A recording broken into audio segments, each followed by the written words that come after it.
Welcome to Doomscroll. I'm Lisa Curry. Hey, and I'm Matt Sheffield, and today we're joined by two guests for the first time ever in our show. We have never done this before, so we're living on the edge here today. We're joined by the co-host of the Professional Left podcast, Driftglass and Bluegal. Welcome to the show, guys. Thank you. Pleasure to be here. Yeah, so obviously a lot of things have happened over the weekend, and I think my favorite story in a while has happened, I think, which is that Jasmine Crockett, the congresswoman, had a confrontation with Marjorie Taylor Greene after MTG insulted her and said that she was wearing fake eyelashes, and that was why she couldn't pay attention to whatever nonsense that Greene was spouting. And it was, and then, but instead of just being offended and, stewing silently, AOC, who was there, she also came into action, and they did not just sit back. It was incredible to see, I have to say. What did you guys think of it? Well, I thought that Marjorie Taylor Greene's comments were incredibly racist, and also the whole thing was a huge microaggression towards Jasmine Crockett. And if you don't pick up on that is just signaling to all of her voters and her email list and her text list that, she's a white supremacist, and she's going to talk down and put this Black woman in her place. Yeah. And the whole tone that Marjorie Taylor Greene had was one of, being just dismissive. And then Congresswoman Luna chimed in and said, "Calm down. You're you're being hysterical" argument. It was so much more and so much less than what appeared. What really was happening was a signal to her text list, to Marjorie Taylor Greene's. She's constantly on the run for money. And she's telling her text list, "I'm going to put this N-word uppity woman in her place." Yeah. So I'm actually going to roll the... You know what we're here for? You know we're here about AG. I don't think you know what you're here for. Well, you the one talking about... I think your fake eyelashes are messing up. No, ain't nothing. Hold on. Listen. Order. Mr. Chairman, that's beneath even order. Get to the order of your committee. Order. I do have a point of order, and I would like to move to take down Ms. Greene's words. That is absolutely unacceptable. How dare you attack the physical appearance of another person? Are your feelings hurt? Her words down. Oh, girl, baby girl. Oh, really? Don't even play. Baby girl? We are going to move, and we're going to take your words down. I second that motion. So who will have to pay? Okay. Ms. Greene agrees to strike her words. I believe she needs to apologize. No. Okay, hold on. Then after Mr. Perry's going to be recognized, then Ms. Greene I'm not apologizing. Well, then okay, reserve the right to object. I am not apologizing. Now let's go. Come on, guys. Ms. Greene, do you agree to unanimous consent to strike your words? I repeat again for the second time. Yes, I'll strike my words, but I'm not apologizing. Without objection. Mr. Chair, point of order. Who's? It's me. Ms. Crockett. I'm just curious, just to better understand your ruling. If someone on this committee then starts talking about somebody's bleach blonde, bad built butch body, that would not be personalities, correct? What now? Chairman. And there it is. Yep. Yeah. I just feel bad. I mean, Jamie Raskin's face is pretty funny. His reaction there. His quiet, trying to keep it in. I do feel bad that he has to sit through all of this. I mean, the man is exhausted. He's trying to actually... He's been through cancer treatment in the past 12 months. Yes. So, yeah. But also, apparently there was drinking. That's the way it was put. There was drinking prior to this evening committee meeting. This meeting took place in the evening so that certain members could get back from Trump's trial. from New York back to Washington to attend this because meeting. they were completely needed there. Right. So and then they got back off the plane, and apparently there was drinking. That's the way it was put. Marjorie Taylor Greene had a couple bourbons before she showed up at that meeting, in my opinion. And so, and she knew what she was doing she absolutely knew what she was doing, but also the rails were off. And she's at work, and she makes $174,000 a year of taxpayer money to show up for work, and after drinking on the taxpayer's dime. Well, and is everyone here familiar with Merck's law? The Merck's law is this widespread assumption that only Democrats have agency in any situation. That Republicans are just like a force of nature. You can't reason with them. You can't stop. That's just who they are. And that's why the reaction to this was so hilarious from a lot of recently former Republicans who were like, "I have this Jerry Springer show. This is so embarrassing." No, it's only embarrassing when Democrats punch back. This kind of trash talk, this kind of garbage has been coming out of Republican conservative radio speakers for 30 years.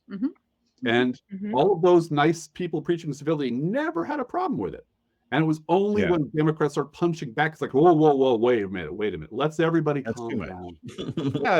No, I think that's I think that's a great point. And the Democrats, this younger generation of members who have come in, they don't abide by those rules. No. And if you're going to violate decorum, they're going to shove it right back in your face and tell you to shut the fuck up.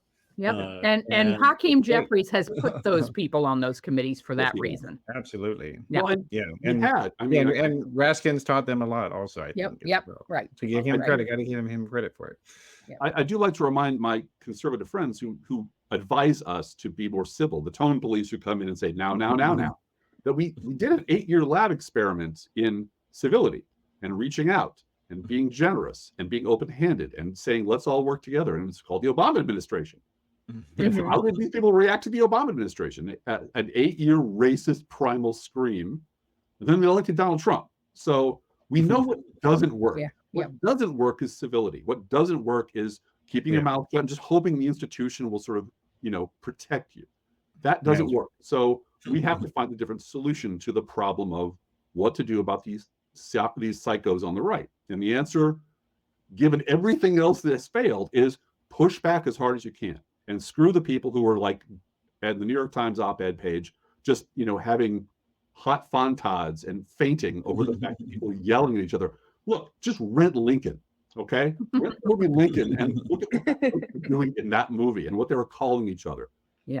If you like civility, then extend civility, which is something that for 30 years Republicans have taught. Do not do that. The left are baby-killing communist monsters, and you must give them nothing. They're evil. I mean, this was Liz Cheney's line about us up until about 5 minutes ago was that Democrats murder babies. Yeah.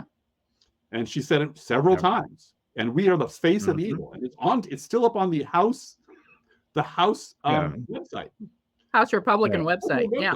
And it's like the anti-American traitors trying to destroy the country, trying to bankrupt us, sell us out to China, steal our jobs, and murder babies, and criminalize Christianity.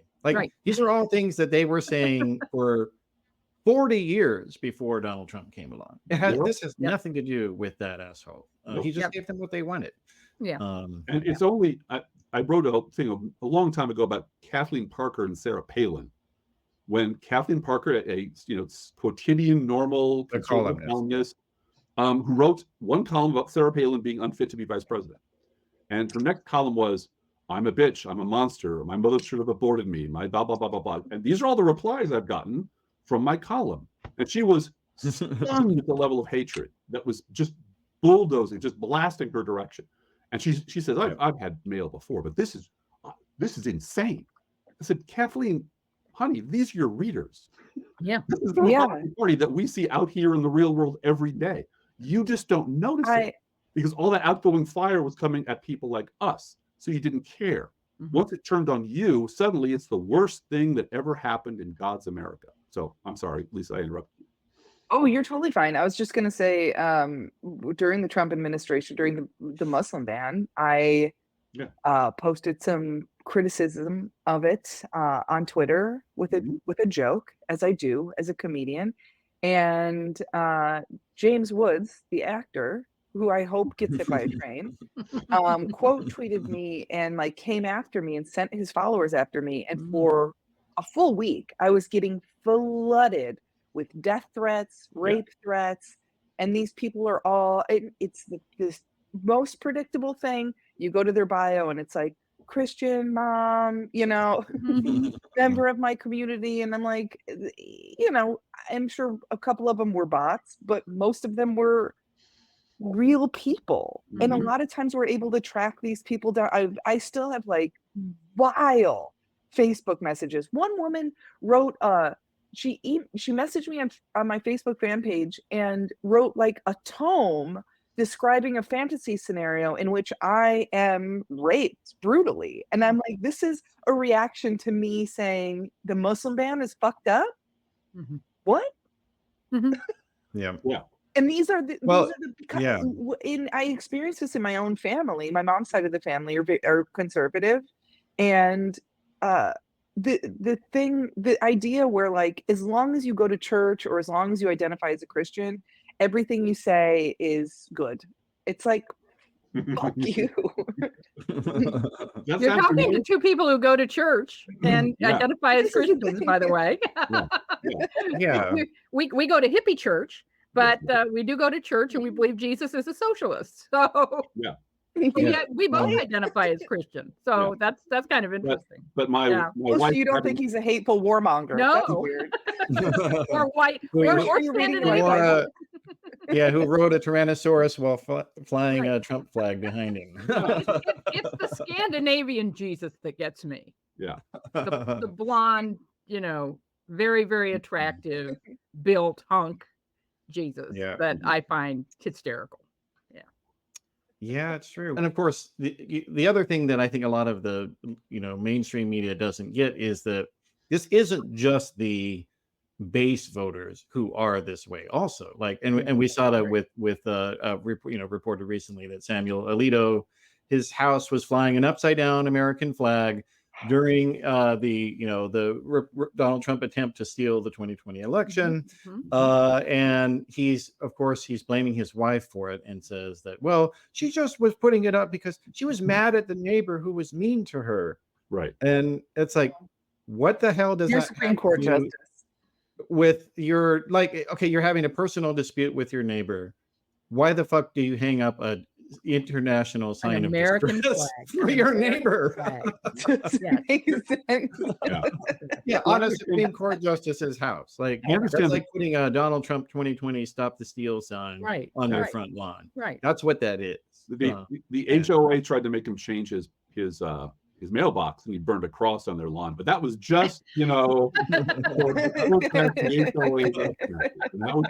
was his grandkid who did that. He was blowing off some steam. Whatever happened to TPing your neighbor's house? Yeah, don't do that. That would be reasonable. Toilet paper is too expensive, I think. I'm sure you all, especially during COVID when this. Right. I'm sure you all recall during when Susan Collins' house was brutally chalked. The sidewalk. The sidewalk in front of her house was chalked in opposition to her because she wouldn't respond to anybody with rude letters about abortion and reproductive rights, and she called the police. And had them go out there and I guess her and Alito need to have a long conversation about what's appropriate. But Clarence Thomas is on that court too, and at least 2 or 3 people who had to have perjured themselves during their hearing when it comes to Roe versus Wade to get on the court, and 1 or 2 of those seats are stolen. So the whole court is rotten, and there's no mechanism to fix that. That's the madness of this. There is no way to stop Sam Alito from being this way and getting worse. There's no way to stop Clarence Thomas. There's just no mechanism built into the system that assumes what happens if the court is, over the course of decades, the court is stacked with lunatics who are willing to just shred the Constitution and call it originalism. And it's really frustrating too, because, you know, people keep saying, well, you know, which is true. People have lost faith in the court. And it's like, okay, and what? I mean, it's like me being mad at the weather. It's like, to your point, there's nothing we can do. Right. It's like, okay, we can be disappointed all day. Our rights are still being taken away. It's continuing to be disappointing. Oh no, we could wag our finger at them.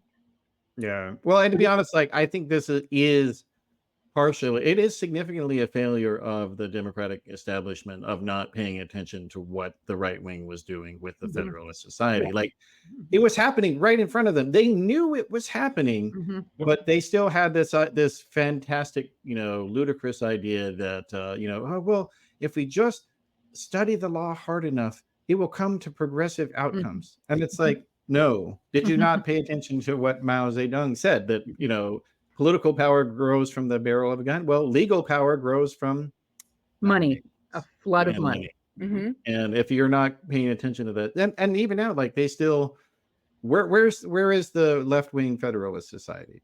I don't see it. Where are the pushes to, you know, have a constitutional amendment to have term limits for a Supreme Court justice? We could do that. We should be talking about that. Like, but instead they just complain. That's all they do. And, you know, but and obviously people like us, we can't push those amendments, but so we get to complain. But like, you guys have a lot of money at your disposal. You could talk about these things, and you should. Well, I think we have a generational problem of a gerontocracy right now that is going to go away in the next 20 years. And the people that replace those, well, I mean, we're in our 60s, so you know, we're on our way out eventually as well. But the 80-year-olds on the court aren't going to be there forever, and so it is up to us, first of all, to make sure there's a Democratic president in the White House from now on, and I think we can pressure the Congress to do something about Supreme Court ethics. And you know, this is a Citizens United problem too. This is unlimited dark money flowing into.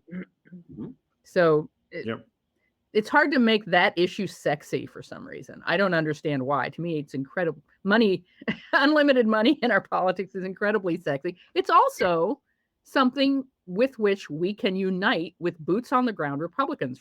Boots on the ground Republicans hate Citizens United because they see it as Soros money coming into the political process. So it is something where at the state level and the local level, you can get Republicans mad about this and do something about it. It's also aggravating on another level to me, where I'm like, yes, I don't think all this money should be funneled into politics. And also, I don't think all this money should be fucking wasted on advertising and all. Like, there's people that can't feed their kids. What are we doing? People are giving all this money to fucking politicians to forward their own personal agendas. It's disgusting. Yes. Yeah. And part of the reason there's no, there's no liberal Federalist Society, and there's no liberal media, and there's a long list of things that we don't have. We have people. There's no, frankly, billionaires willing to sink their fortune into us in what I call the patient capital of fascism on the right. They're willing to invest money over decades of time to finally get the result they want, because what the result they want is an aristocracy, and we're this close. We're just very close. Now we have our governor. It has a return on investment for them. That's why they're doing this. Phenomenal. Now, our former governor was a billionaire. Our current governor is a billionaire. And our current governor does lots of progressive stuff and is pro-choice, and we have pot, and we have manufacturing initiatives going on all over the state. Lots of good stuff that I'm very happy to see. And the minute he announces them on social media, there's 1,000 people screaming, "You're fat, you're awful, you're scumbag. That's why I left Illinois, blah, blah, blah, blah." So haters everywhere. But honestly, if we didn't run a billionaire, we'd still have that asshole as governor. That's right. Because J.B. Pritzker is almost single-handedly funding the Illinois Democratic Party. Like races up and down, and he's doing stuff elsewhere. But it really it's maddening to me, because the existence of billionaires is a failure of civilization. There should not be billionaires, Absolutely. period. But the idea that, well, that's the weapon we have. Yeah. And there just aren't sufficient number of liberal billionaires to do this thing. And what drove me nuts was, I know there's a thing called the Lincoln Project. I've written extensively about the Lincoln Project. I'm not a fan of the Lincoln Project because I think it's basically Pornhub for liberals to, look, they're saying things I think. Here's my money. But I saw people with money writing big checks to the Lincoln Project. Like, why are you funding a liberal media? Why are you funding a bunch of former Republicans to write ads that really don't move the needle much at all, but make you feel really good? So Rob Reiner, if you're listening, because he's one of them, stop writing checks to Rick Wilson and start writing checks, or get together with the people who know how to make movies and make television shows and are really good at writing. Also, so much of this stuff starts at a local level, and I think that's another thing that's just not sexy to people, where they're like, well, who cares about people in my city? And it's like, well, School district. These people are helping. Yeah, these people are helping people in Congress. I'm not articulating that very well, but it's frustrating that people don't care generally. Well, they think it doesn't matter. Yeah. And that's how the Moms for Liberty, was able to, have their blitzkrieg and take over a bunch of school boards. And actually the co-founder, Bridget Ziegler, is in the news again this week for the lawsuit that the investigation of her husband for allegedly raping a woman. Now the documents are coming out of it, and one of them is that she apparently sent her husband to bars to find women to bring back to have sex with. The three-way. Also, while also going against LGBT curriculum in school. This is the story of all of the and it worked for a while because no one paid attention and no one voted in these school board elections. And, and now, a bunch of jurisdictions, they're stuck with fascist school boards. And that sucks. No one wants that. So wake the fuck up, people. Pay attention, please. Well, and what money buys is time and opportunity. I mean, honestly, we just don't have the time to fight every battle that needs to be fought because we don't have the troops and the feet to fight everything. We're fighting a war on many, many different fronts. But a mile or two from my house is the Illinois Policy Institute, which is a libertarian think tank that takes a ton of money from the Uline family and other people to just focus on destroying this portion of the Constitution. And then there's another one that focuses on this portion, and they have full-time staff, they have a media, and with the local media here is just garbage. It's garbage everywhere. But they crank out press releases, and the local media will just do rip and read because they have no reporters left. There's one Capitol Hill reporter. We're in the state capitol. There's one or two Capitol Hill reporters for Illinois from the state newspaper in the Capitol. And there's nobody else. The State Journal Register is about this big around when it shows up on your door, and it's obituaries and weddings because that's what pays the bill. But the Illinois Policy Institute has the money and staff to fill that with all sorts of free press releases and free media that they can just take and use. There is no equivalent on the left at all because there's no one willing to pay for a staff of 12 to just focus on, anti-tobacco legislation or anti-oil legislation. And everyone I know is exhausted because we've been fighting this fight for a long time, and my wife and I both. Yeah, well, you guys have been blogging since George W. Bush was in the way, right? Yeah. So my wife was on 20 years, and I'm on 19. So 20 years this November. Yeah, it's been a minute, but and so when the Moms for Liberty turned out to be, a bunch of sex perverts, that's hey, I'm not going to kink shame you. I don't care what you do in your private time. I don't care. I deeply care that you're monumentally hypocritical about your values. But then again, I'm not surprised because the history of the last 20 years has been a slow exposure that Republicans, to quote what Stuart Stevens' book, it was all a lie. They never cared about any of this stuff. They don't care about who you sleep with. They don't, except if it's gay people and LGBT people. They don't care about the budget. They don't care about law. They don't care about deficit. All the things that were the holy writ of the Republic, the moral Republican Party, the fiscal national security. National security. They never gave a shit about Give a shit. The whole argument. Make liberals. Yeah, the whole argument is people like us should be in power. That's it. There is no other argument or desire for the Republican Party. And like with the, exposure, like just a couple of days ago, we saw that Nick Fuentes, the fascist Catholic YouTuber, and well, I guess not YouTuber, but streamer, he accidentally, quote unquote, streamed gay porn on his website.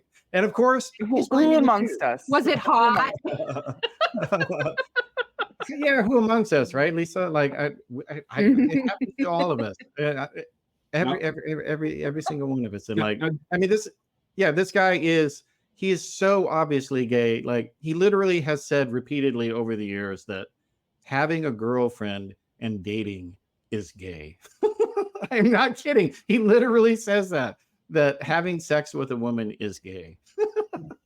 Well, self-loathing will take you a long way inside the Republican Party. Yeah. I mean, I look at Byron Douglas, Byron Donalds, who's willing to just roll around in Donald Trump's crap.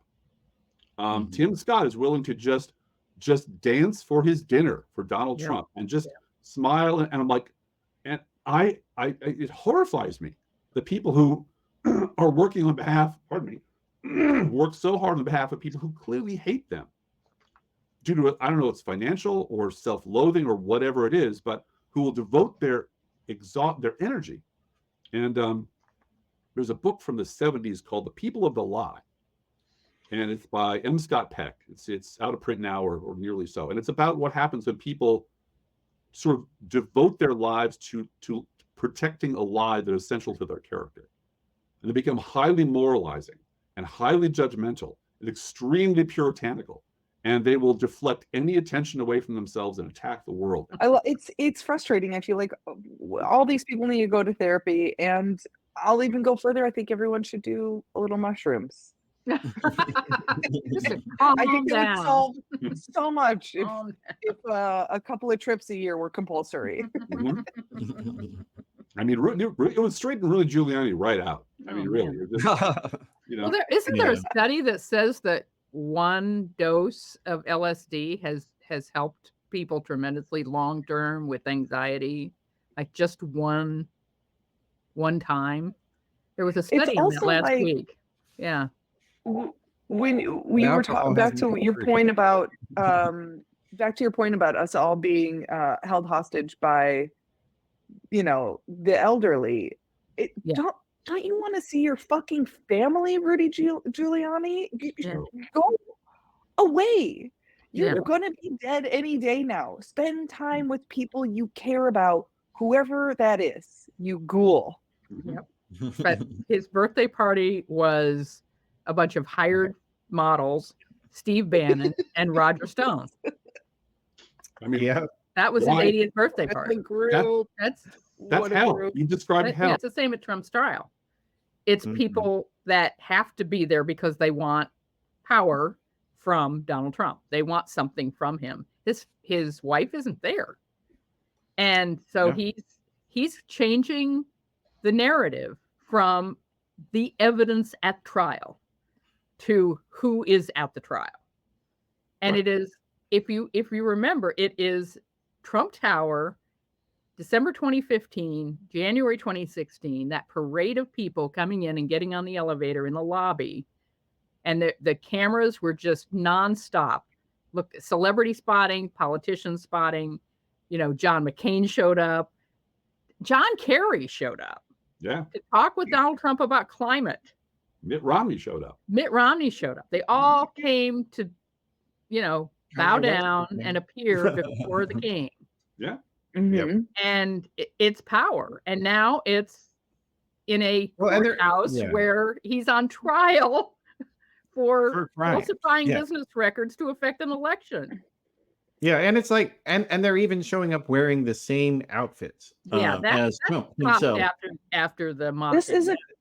but yeah, they got it. That they got the memo. Yes.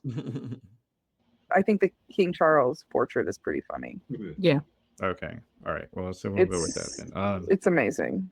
Yep. His official portrait is out, which I'm sad that it just came out because last week I was in London and I visited the National Portrait Gallery. So my goodness. in person. Unfortunately, I did not witness this with my own eyes in person, but his official portrait is a little psychotic looking. It's all red. His body is kind of faded out behind the red paint, so you mostly just see his head, and it's bright. It looks like he's burning in hell, which is with a butterfly on his shoulder. It feels like kind of a really great prank on the artist's part. Yeah. I don't know if it was intentional. Yeah. Well, actually, I'm gonna just have the thing running as a clip. So while we're talking, but it's gonna be quiet, so you guys can talk while that goes in here. So hold on. Well, I'm reminded of the comment he made about his girlfriend then, Camilla, Right. where he would like to reside on her person. Oh man, that's amazing. a long time ago. It's it's a cool piece of art. It's just hilarious that it is ahead of, that is a king, a literal king. Yeah, actually burning in hell. Yep. Yeah. Or he was frozen in red carbonite, like.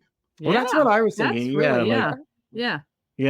That's what it looks like to me. Yeah, and like when I was a little kid, when the Empire Strikes Back came out when I was a little kid, like I was terrified of Han Solo in the carbonite. Oh yeah. I was like, what if that happened to me someday? The portrait also looks like Freddy Krueger's glove. Like that is a strange looking hand. Yep. I see that. Yeah. But it's I feel like there's a bit of a trend though, because like it seems like these official portraits that have been coming out in recent years the artists have been taking more liberties with him. Like you remember that one with Barack Obama, his official White House portrait. Yeah. Not at all like when those. I loved it. I thought it was really cool, and I thought it was really cool of Obama to hire a Black artist. Yeah. Well, it's I don't know. I feel like the royal family, people are just sick of them and they want them to go away. Like I certainly have been at that point for quite a while. And I don't know, it would be interesting to see what the English and British subjects think of that as well. Like, I mean, what is the point of them? I really do not get it. Like, why do we care about these people? Tourism. It brings tourists to the island. That's it. Yeah, absolutely. It brings probably billions of dollars in tourism. And I've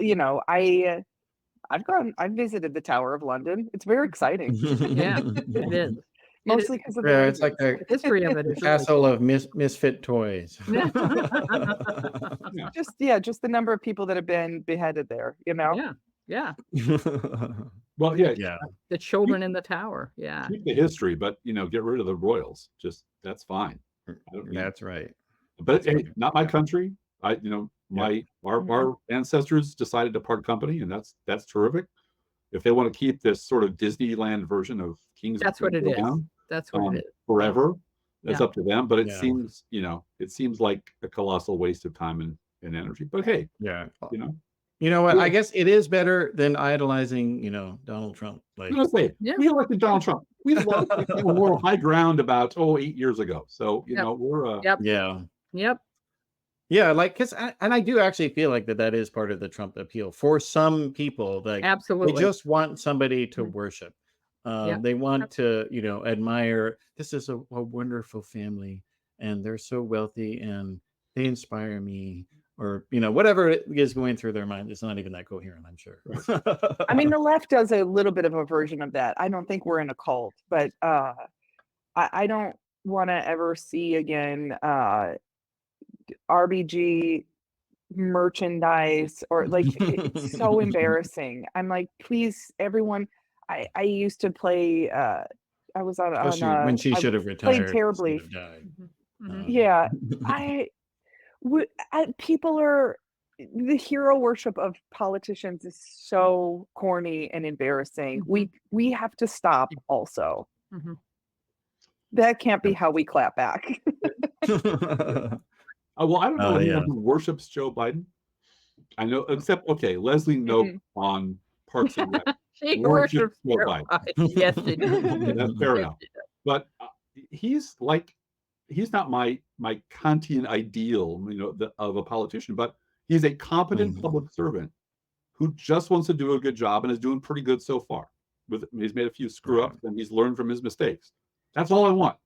I kind of worship J.B. Pritzker, though, Driftglass. Yeah, I know you do. I think if we're going to worship anyone who's a public servant, it should be the people working at the DMV.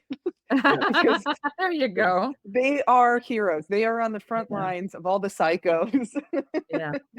And honestly, the post-presidency of Jimmy Carter. If you are going to look at a model citizen post-presidency, I mean, my original sin is I did not vote for the Democrat Jimmy Carter. I voted for John Anderson because that third party, because Reagan was too crazy, but Carter wasn't pure enough, so I went with the RFK Jr. option, as was available in 1980. And you were 20. I was 20. So, I voted with my pure heart, and so Reagan is on me. Okay, I'll take that. Yeah. I was Kennedy 80. I made phone calls for Kennedy 80 as an 18-year-old. I did. Yeah. He was not. Carter was a failed presidency. Yeah. And a much better ex-president than a president in terms of leadership. Yeah. As a political he's going to be dead any day now. He's on his last. I hope they have a humdinger of a Democratic funeral for him because he's probably still building houses for humanity as we speak. Yeah, right. I mean, there's famously that photo of him like with an eye patch and he has dabs on his face and he's hammering away. Yeah.